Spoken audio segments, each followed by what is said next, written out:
So again, good morning.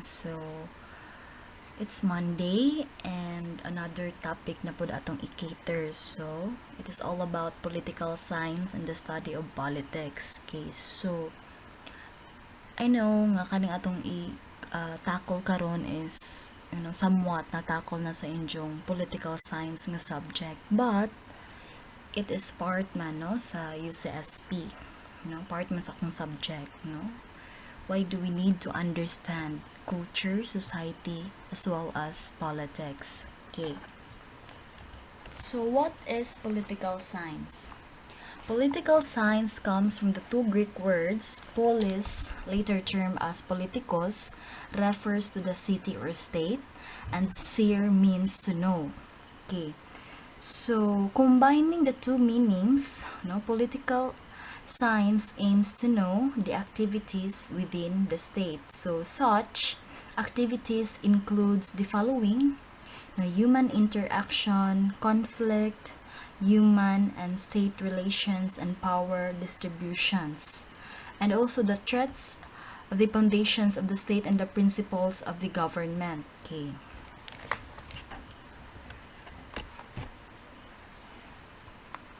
So, the American Political Science Association defined its discipline as the study of governments, public policies, political processes, systems, and political behavior. So, these topics are covered by the subdisciplines of political science. As you can see, there are 6 subdisciplines. So, number 1 is political theory. So when we say political theory, it examines the contemporary applications of political concepts such as human rights, equality, peace, and justice. So kaning field, it is significant in furthering theory, building in the discipline as much as it provides a conceptual critique of commonly held concepts. It seeks to address the variance of its implementation in society, with the aim of understanding the nature of these concepts and the elements that affect it. Okay. Next is comparative politics. So, this branch of political science aims to provide context to the difference in government and political systems. So, it really examines the parallelism and divergence of political systems to provide analysis on the factors that make governments efficient and the factors that make them fail. Okay, no? So, di man jud permi success, no? Na mga jud chance nga ma-fail pod panagsa. Okay. So, kaning field, it provides a scientific comparison of governments and political institutions that could help aid policy formulation that is locally relevant. Next is the international relations. So, it is the study of state-to-state relations and the wider margin of the impacts of globalization and climate change, such as terrorism, piracy, democratization, that fall into the category of international relations. So, kaning field, it also covers the interaction between states and non-states global actors, such as international organizations and human groups. So, the case of China and Philippines, na example, on the Scarborough Shoal, it is an example of internal relation issue in the Philippines, as much as the 9/11 attacks on World Trade Center that spawned transnational campaign of the United States against terrorism. The fourth subdisciplines of political science is political behavior. So, these fields covers the attitudes, knowledge, and actions of an individual in response to political variables, such as policies created by the government, behavior of the politicians, and in general, ang political environment. So, these types of studies are important for drafting election campaigns and gauging the electorate's inclination to support a policy. The political orientation of Filipinos towards election is a subject of this inquiry. The presence of political dynasties is also enabled by the political culture of the country, labi na diri sa ato Philippines, wherein political affiliations are mostly due to not political parties but on personalities. The cost and benefits of a political actions are always administered from a personality to his or her supporters or detractors.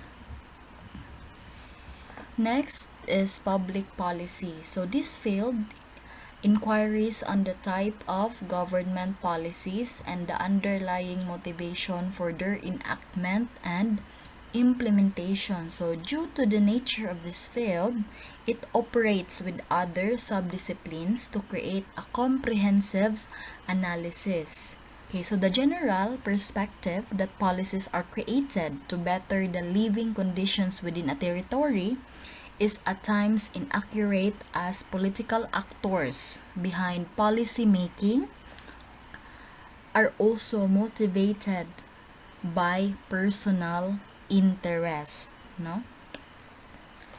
Next is, okay, so in public policy, so this discipline, it is significant for evaluating the efficiency of enacted policies and the possible revisions, no? Kailangan bang i-revise so that it can accommodate.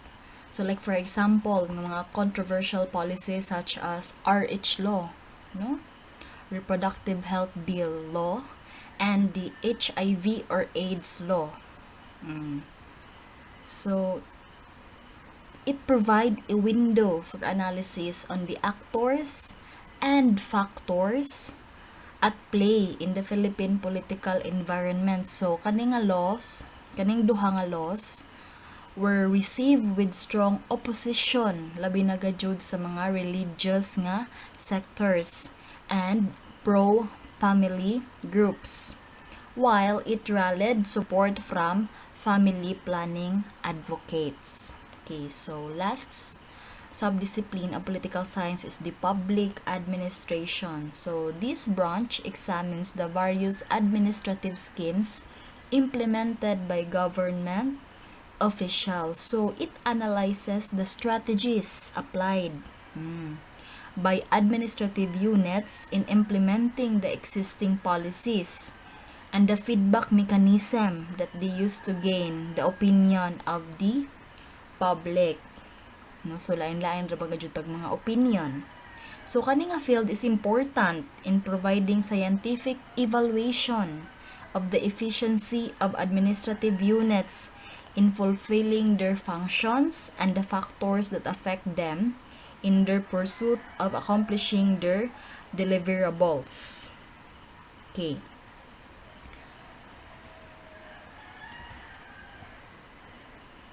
So according to Alfred Boyer, politics, it is an interaction between the civil society and the government in the activity of governance.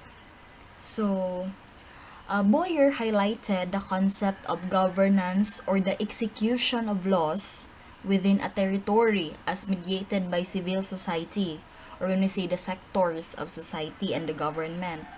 So the government act as the arbiter of rules and laws within a territory. However, its power is tempered by the opinion of stakeholders in a society.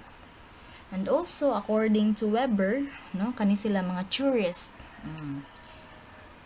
he described that politics as the exercise of power within a state. So he introduces the essential or the two essential concepts in political science, which are the power and the state. So when we say power, no, it is the capacity to direct and influence the decision of others, while the state is a political entity that consists of four elements. No, so kaning four elements is territory, government, people, and sovereignty. Okay, so state is a community of person, no, more or less numerous, permanently occupying a definite portion of territory, having a government of their own, to which the great body of inhabitants render obedience and enjoying freedom from external control. So, a state is a political concept, no, which makes it intangible. So, iyang characteristics is it is independent from external control, and number two, it may consist of many nations. The four elements of state. Number one is territory. So this is the geographic space in which the sovereignty of state is exercised. So a territory includes the terrestrial, fluvial, and aerial domains. So including territorial seas, the seabed or the ocean, the subsoil, the insular shelves, and other submarine areas. So if you can read Article 1 of the 1987 Philippine Institution that declares the territory of the Philippines. So it states that the national territory comprises the Philippine archipelago with all the islands and waters embraced therein, and all other territories over which the Philippines has sovereignty or jurisdiction. So, consisting of its terrestrial, fluvial, and aerial domains, including sea. Okay, so it's stated there. So, the waters around between the connecting the islands of the archipelago, regardless of their breadth and dimensions, from part of the internal waters of the Philippines. Okay. So next is government. So the set of personnel who manages the affairs of the state in its act of allocating scar values. So it is called government. It is a political organization through which the collective will of the people is formulated, expressed, and executed. So its existence is dictated by the political system that it revolves on. So as you can see, Aristotle provided as a classification of governments, based on number and its efficiency in governance. So a government that is covered by one ruler who has efficient administration of political and economic values is monarchy. Okay, no? So a perverted form of it is tyranny, or the rule of a dictator. So Aristotle argued that a tyrant ruler serves only his or her own interest, si Jara, one. Okay, So, kaning a leader, it is prone to using force to stay in power as he or she merely usurp it. So, monarchs are better leaders as they are not prone to employ force to subjugate members of their society, as they do not feel the pressure to maintain their position where they inherited. Okay. Next is Aristotle also argued that the rule of the few intellectuals, known as aristocracy. Okay. So he said that it is the best form of government, because it is less prone to corruption given that is run by a group of people who have no vested self-interest due to their high moral values and non-economic preoccupation. So according ra na ni Aristotle ha, no, so less to corruption ko no because of their high moral values no. I don't think so if sa atong government karon no na kuan pa ba na no sa ubang tao no personal, okay, nga nahiagom sa atong government. Okay, so contrary to this no, the rule of few rich individuals is seen by Aristotle as problematic. Nganong problematic man? Because as the rulers are more predisposed to further their economic interest, no? So, na sila interest nga nung nisod sila o government, no? Basig sa man, no? Dawat limpyo ra ng uban diha. Okay. So, according to Aristotle pod, so the best alternative for an effective government is the rule of the middle class, no, which is known as polity. Kani polity.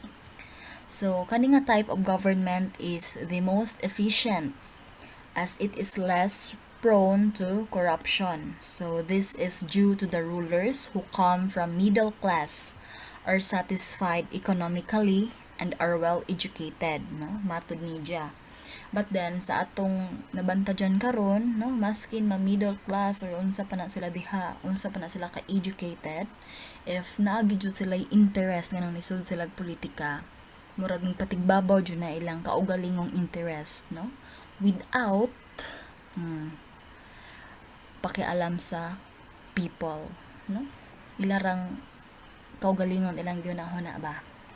Okay, so although this is well accepted by current world leaders, democracy was considered by Aristotle as an ineffective type of government. So again, he also said that democracy had the potential, of course, for chaos and corruption. So dili man gyud na mawa sa government. So maskin na lamang no nga malesen ba.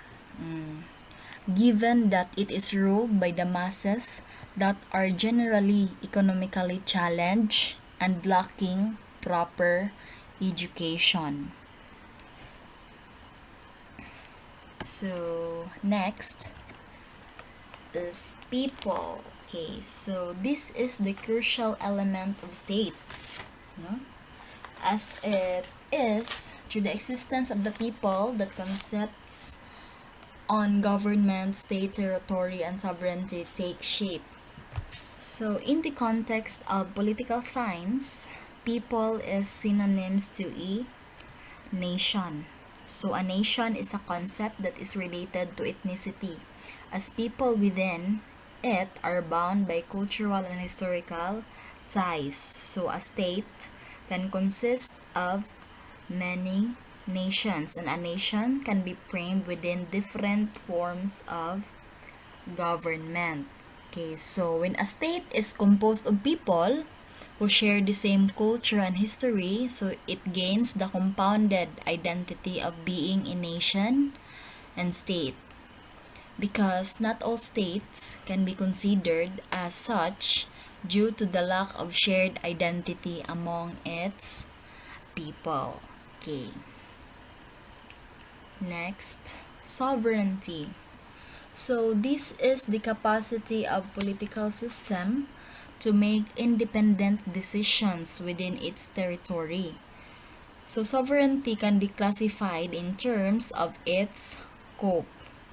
So number 1 is internal sovereignty, which refers to the capacity of a political system to implement its rules and policies within its territory, whereas external sovereignty, it refers to the recognition of that system's existence and authority by other actors and systems. So, the capacity of the government to quell rebellion by separate groups is a maker of its internal sovereignty. No? So when a government internal sovereignty is perceived by other global actors as weak or even non-existent, no, external sovereignty may be challenged. So, what do you think? Nganong importante man, no? Nga masabtan nato ang study of political science, no? Unsa may atong essential learning, no, sa political science. So, again, political science is the scientific study of the allocation of scar values within a territory.